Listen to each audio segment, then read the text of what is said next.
All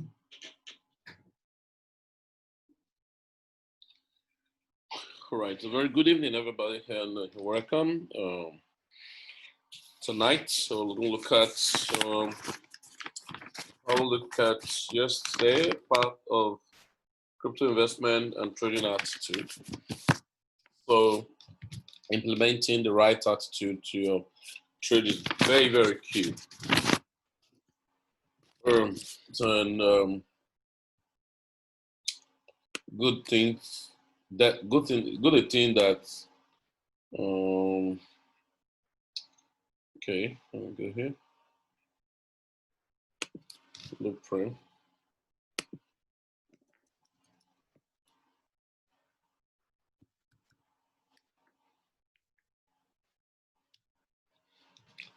All right, so now we're going to look at something. I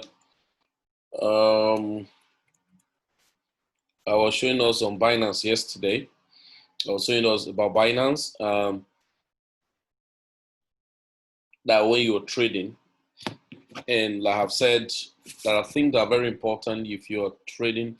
If you're in crypto, you need to have. I've told you must be on Twitter, and so that you can get some updated information.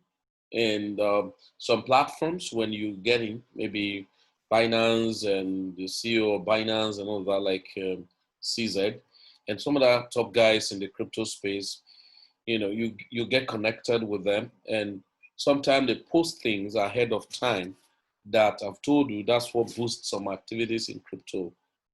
That's why crypto is more fundamental than the technical analysis. So the last point we'll be looking at some just certain parameters. So now yesterday I was telling us about the four major things to look at for when you're trading, and that doesn't mean you trade every coin that comes your way, but that does not mean you look at any coin you see at all that have that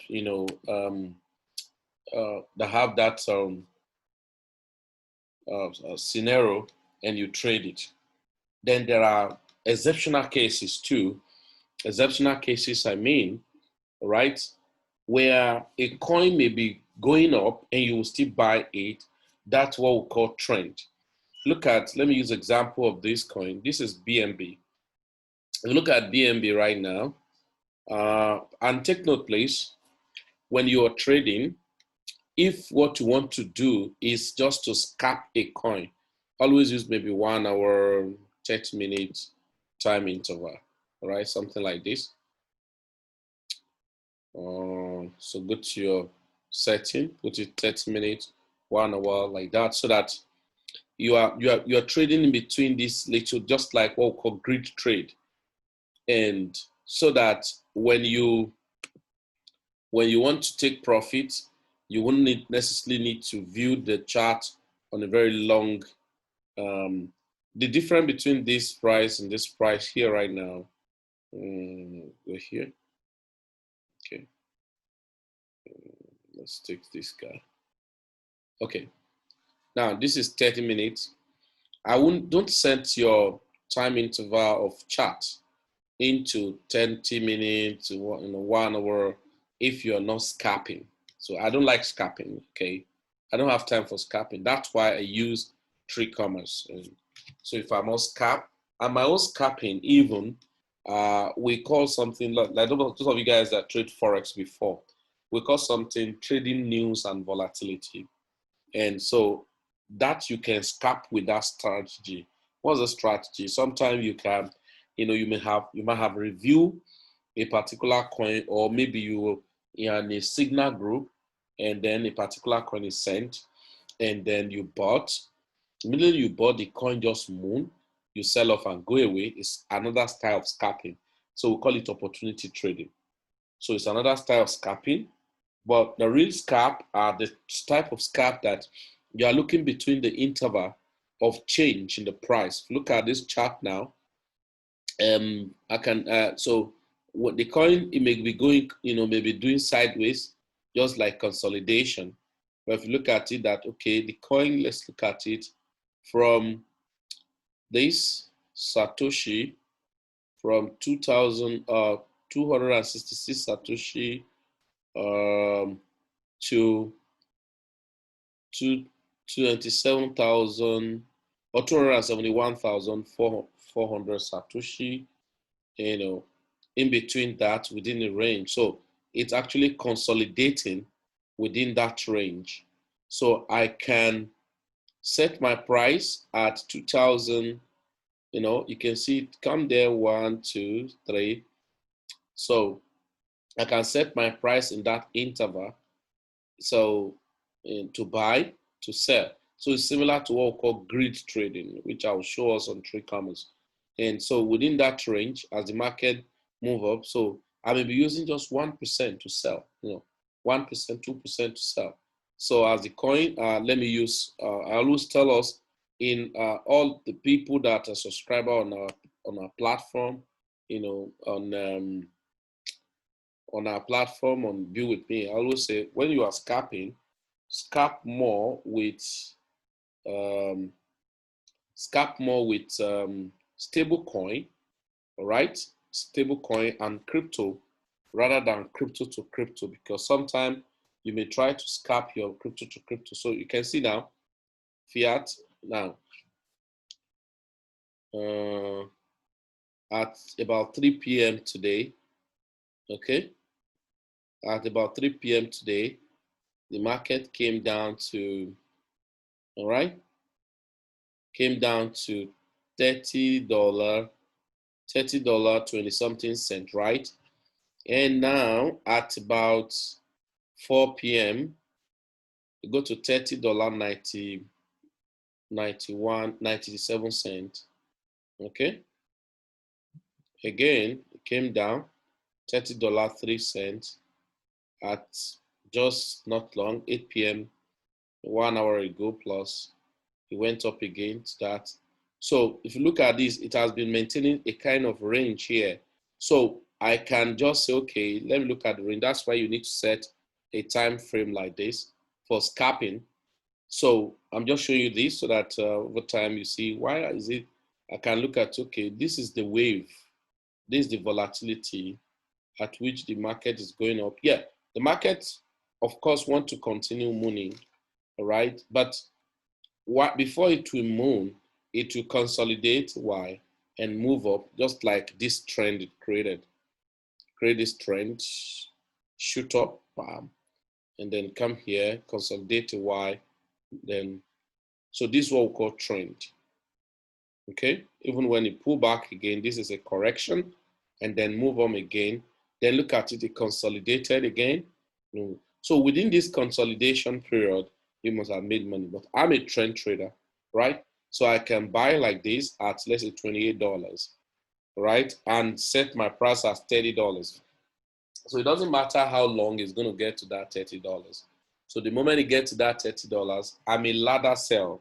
What do I mean? If I have 10,000 BNB, so you get to $30, I may sell 50% of it and set another price probably at $35 or $33, another 50% of what's remaining.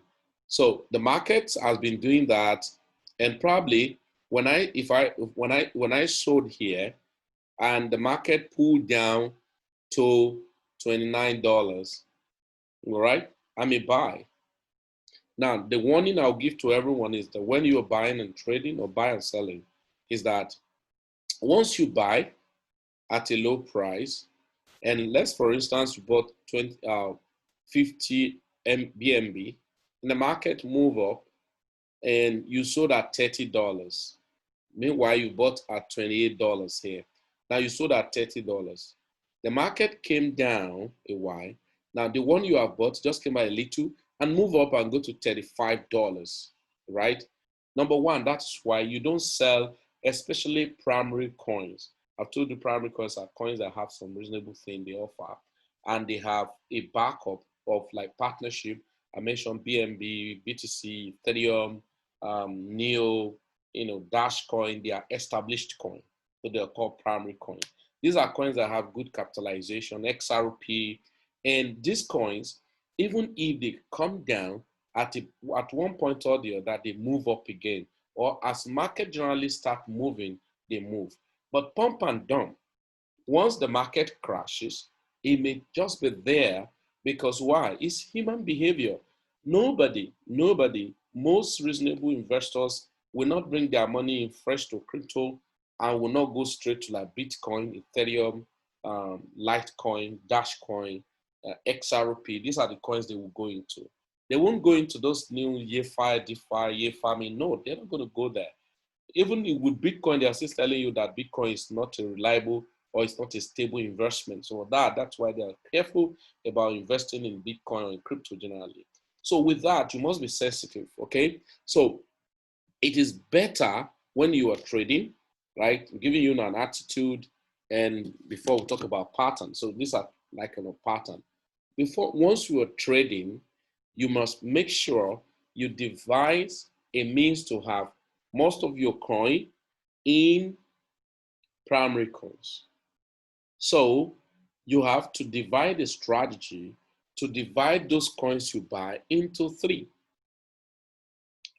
Like, for instance, now I sent in a particular money and I bought coin, right? And if you look at it, the coins I want to buy, I've not really had time to review them. But I have to make sure, first thing first I did was to make sure that that money was seated, they are seated in BTC, in BNB. You can see I have about 38 BNB here, for instance, in BTC, in BNB, and Ethereum. Why? Why I'm trying to decide or to make up my mind on which coin to buy, this BTC, Ethereum, and BNB must have gone up. So while trying to do that, if the price maybe when I was buying BNB is $30, and while trying to figure out which coin I'm going to buy, and BNB end up hitting $40, what should I do? I can take profits, right? And when I now decide to buy the particular coin. So these are primary coins where you know that against all odds, they may not just move so much. I remember this last batch of BNB I bought was about 2 months ago or thereabout, or a month, or let's say 2 months ago, yeah, about 2 months ago. And at what rate? I think I bought at about $7. So because I'm an investor and a trend trader that will not over labor myself. Okay, now having bought at that point, you just imagine coin I bought at $7. Let's check a week. So look at let me see something. The date here.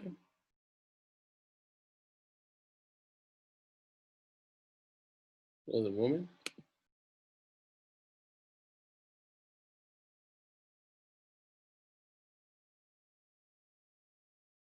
Okay, it's coming up. Okay. All right, this was, like say, early this year. Right? Am I correct?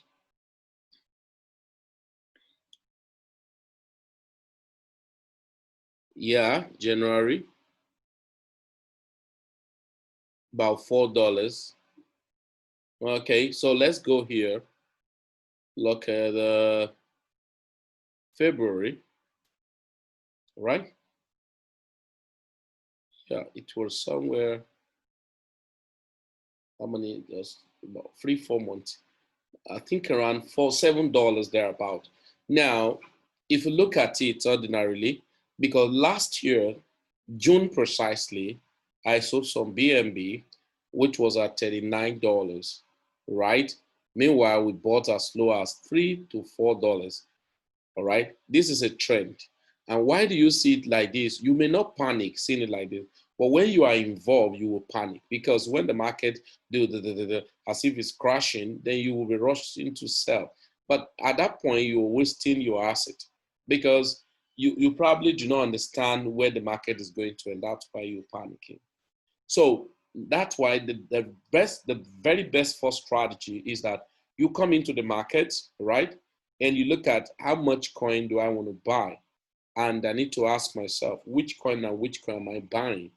Okay, okay, I need to buy, first of all, buy primary coins. Okay, BNB, Ethereum, Neo, Litecoin, and all of that. So, okay, let me buy some of them.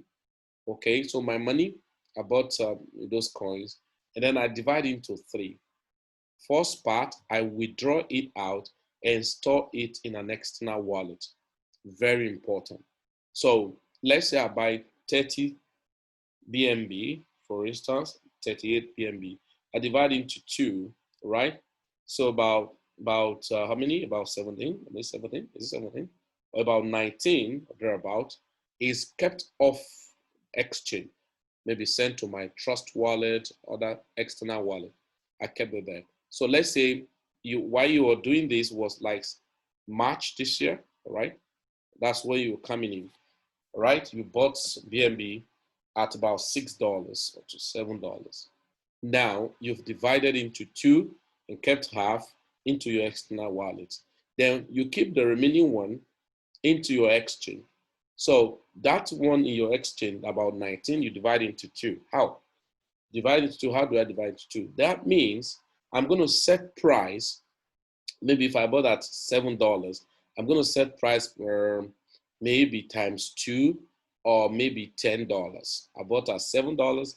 I may set price $10, $14 for sale. So 19 divided by 2, that would be about how many?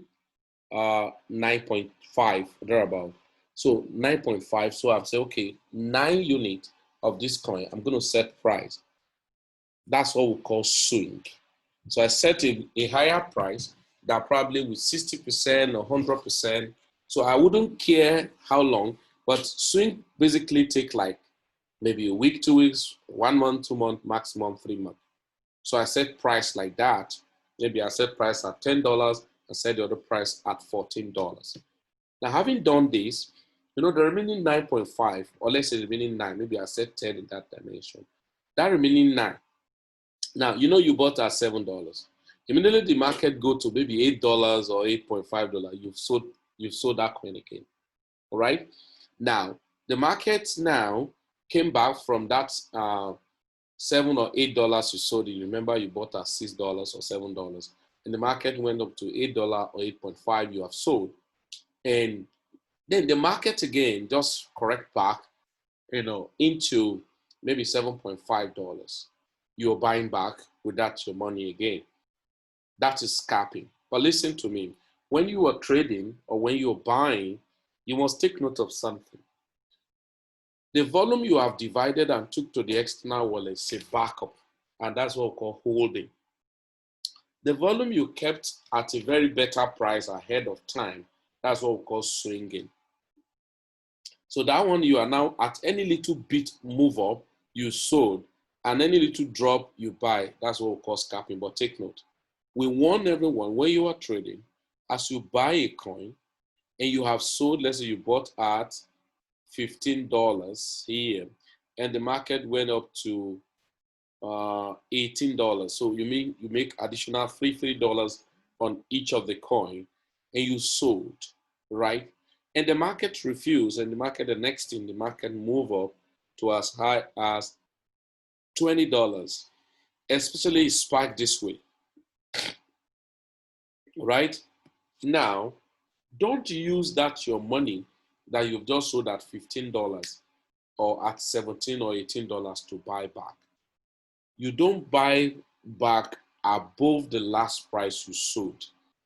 Rather, you wait for a good correction below the last price you sold. Now, I've sold at $18. Now, I shouldn't buy back at $19 or $20. As we expect that the market, when it corrects back to probably 17, 16, can buy back. If not, if you don't check all of this thing, you will discover that you were just giving money to the exchange platform. I have a lot of people who do that, but it's a big level of ignorance. Now, why you have partitioned your trade into holding, swinging, and scalping is the fact that you may keep some volume from fraction in your holding, and some fraction you place price for sale at your swing, and you scalp. Immediately you finish selling the volume you're holding, just the market move up again. So when you move up, that's what we said, you don't FOMO, you don't jump after a coin, because we said there is another day, another coin, and another market. So if you have sold and the market refuses to come down, no problem. If I cannot buy that same coin, I look for another coin and buy. After all, it's not about the coin, it's all about the profit. So That's number one should be established. Now, another thing that will console you is that you have scalp and you don't have the coin. But remember, you have the one you are holding. Remember, you place one for swing. So you console yourself to get to that swing. And immediately this swing price you set, maybe by 100%, it peaked, maybe after 1 or 2 months. And then you feel like, oh my God, I need to buy it because the coin is going to the moon. Don't bother. You have the one you back up in your external wallet as your holding portfolio. The essence of holding portfolios is to maintain a huge gain after a long period or a given period of time. Okay, imagine a coin bought at $7, and since um, March, April, May, June, July, August, September, October, about 7 months. So about 7 months to have kept a coin. About 7 months to have kept a coin. So let's check something. So about 7 months. Yeah, so let's check here. About 7 months to have kept a coin.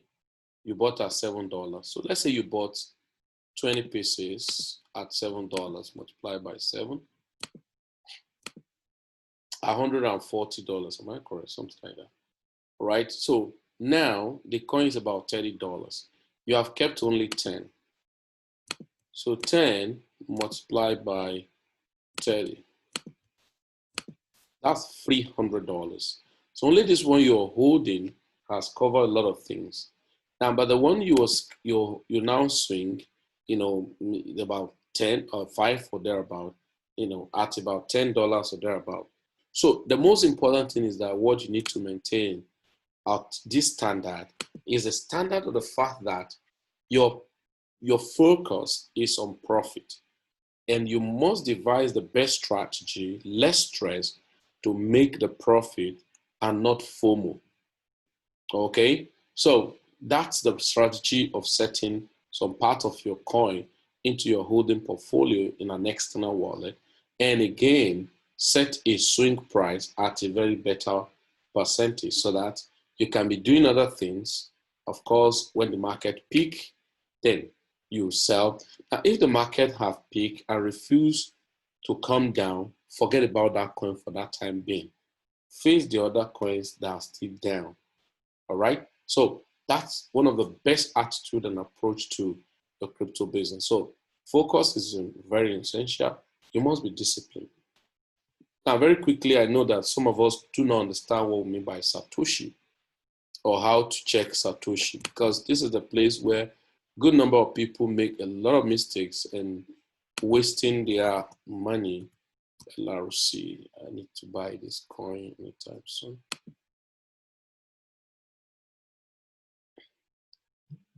All right. So let me go back there. All right. So now let me use this as an example. Please, if you have a notepad, jot down this. Satoshi simply means, I have said it yesterday, that a unit of Bitcoin. So unit of Bitcoin. The Satoshi is divided into 8 decimal places. Now, if that is the case, we have 5 or 8 Satoshi categories. Number one is what we call, we're going back to kindergarten now. We have what is called 1-digit Satoshi, right? 1-digit Satoshi or unit of Satoshi. How do we mean? This is 1-digit Satoshi.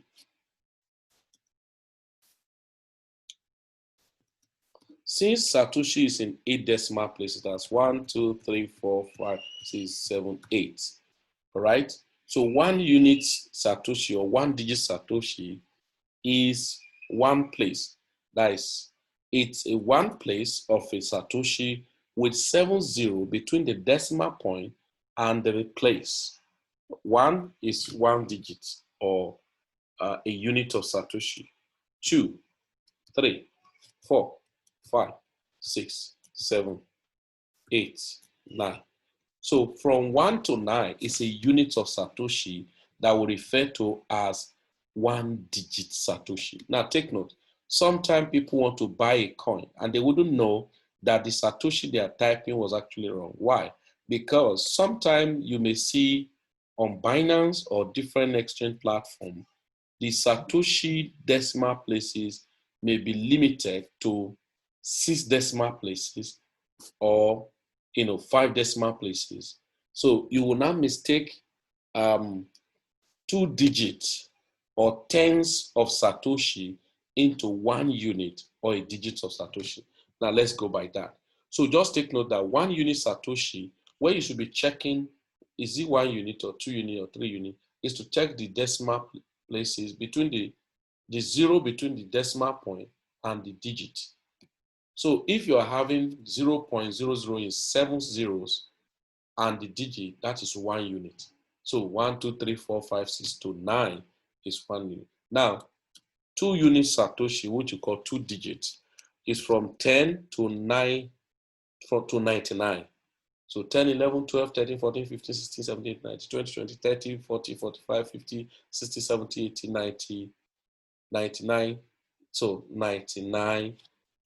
So 10 Satoshi is a unit of Satoshi. It's a 2-digit Satoshi, or what we call tens of Satoshi.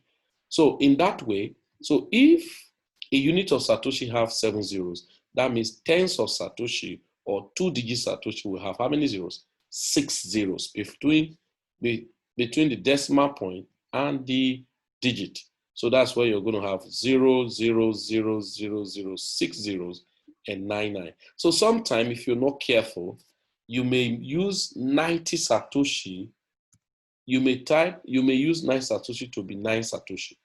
For instance, if the decimal point in the exchange is limited to 7 and you have 90 Satoshi coin, this is what you're going to see.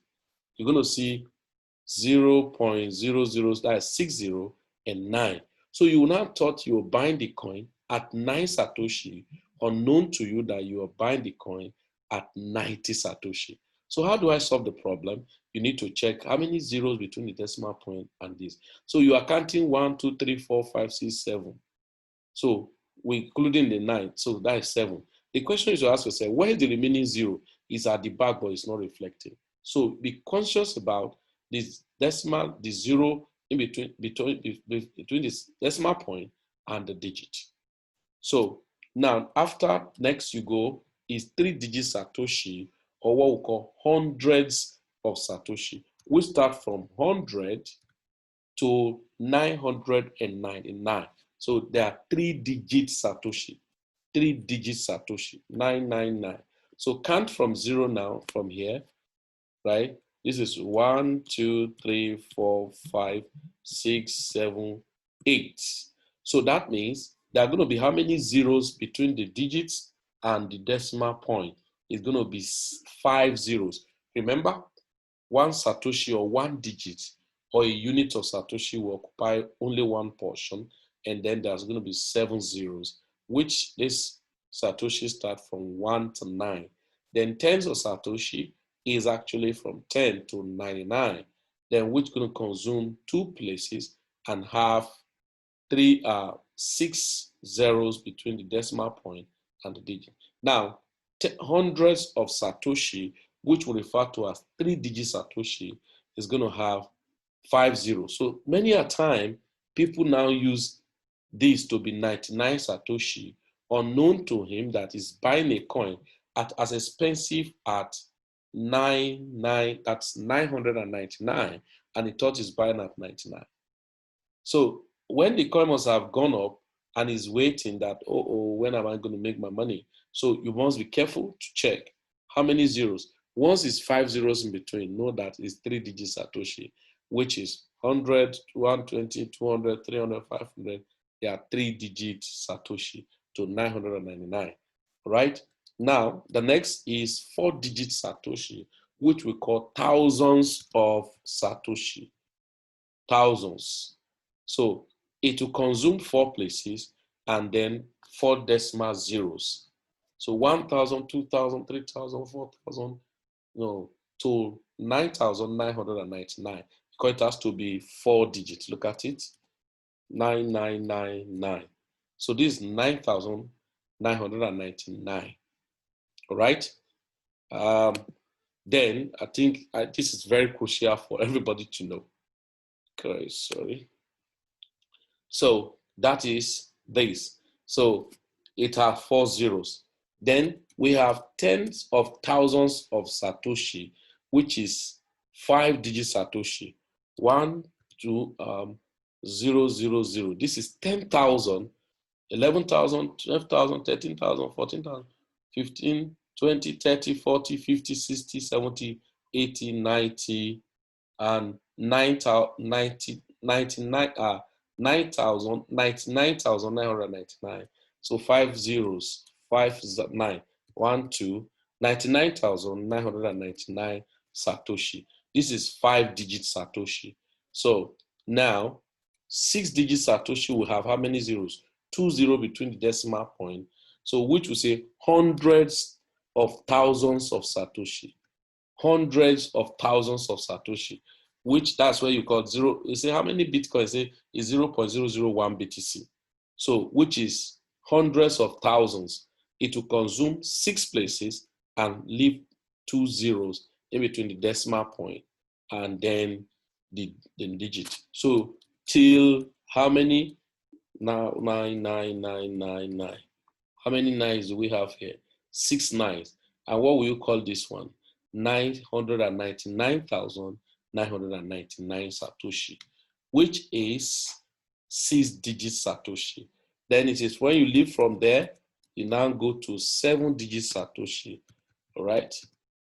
7-digit Satoshi, which now run to millions of Satoshi. Millions of Satoshi. So this is 6 zeros and 1. That's 0.01 BTC. So 1 million, 2 million, 3 million, 4 million, 5 million, 6 million, 7 million, 8 million, 9 million. So 9,999,999. 999, 9999. Can you see now? 9,999,999 Satoshi. That is. Then, last but not the least, is now 0.1. 1, 2, 3, 4, 5, 6, 7. So that will be how many? How much is this? That will be 10 million Satoshi. 10 million, 20 million, 30 million, 40 million, 50 million. So you're now going to have this up to 9 here. That is 90 million Satoshi. So you can now have it repeated back here now to this 999999999. So how many is this? 99,999,999 Satoshi. So the full Bitcoin itself will now be this 1.000000000. That would be how many million Satoshi? That would be 100 million Satoshi. So you can now say a full Bitcoin has 100 million Satoshi. A full Bitcoin has 100 million Satoshi. So you must be careful when you're buying a coin to note the decimal. So if it's 1 digit, 2 digit, 3 digit, 4 digit, 5 digit, 6 digit, 7 digit, 8 digit.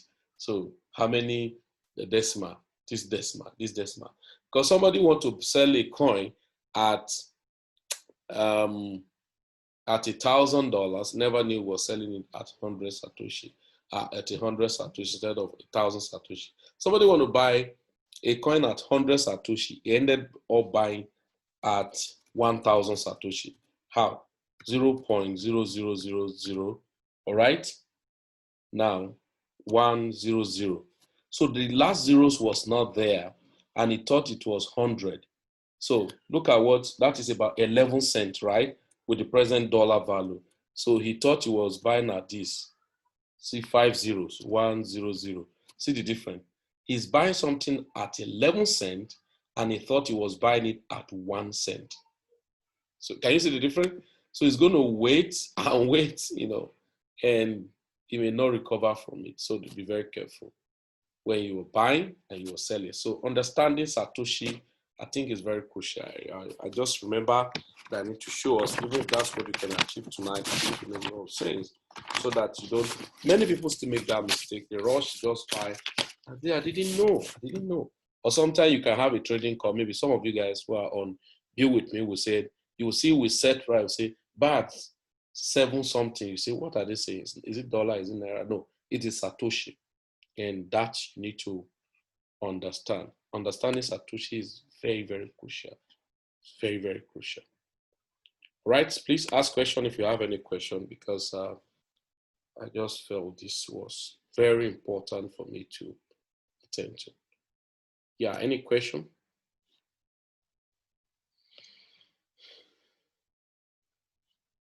Please ask question if you have questions. Are we alive? Yeah, please ask question if you have any question, please.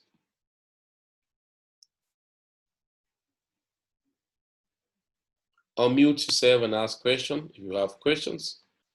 Unmute yourself and ask questions, please. Are we there? Are we saying we understand everything? Oh, okay, or there was no point me talking about Satoshi, right? Are we saying there was no point me talking about Satoshi? Market can be very funny. This thing was about $270 something before. All right. Okay. Any question? No question? Okay. Why does it take you so long time to ask a question? Or you were thinking, does it apply to? Yeah, it applies to Ethereum. What we refer to Ethereum, that's, yeah, everything is in 8 decimal places. But what you call Ethereum is just another name. You call it GUI. Instead of Satoshi, you call it GUI. But everything is like that. It's applicable to everything that has to do with cryptocurrency. So they are set in that decimal point, that decimal places. All right, so it's applied to Ethereum. Look at it now, for instance. There we go. So let's see. So look at Ethereum. The same thing, okay? 0.00000. So everything, 8 decimal places. So it applies to Ethereum. Everything, crypto, it's applied to everything. Okay. Yeah, any more question? Yes, I have a question. Go ahead.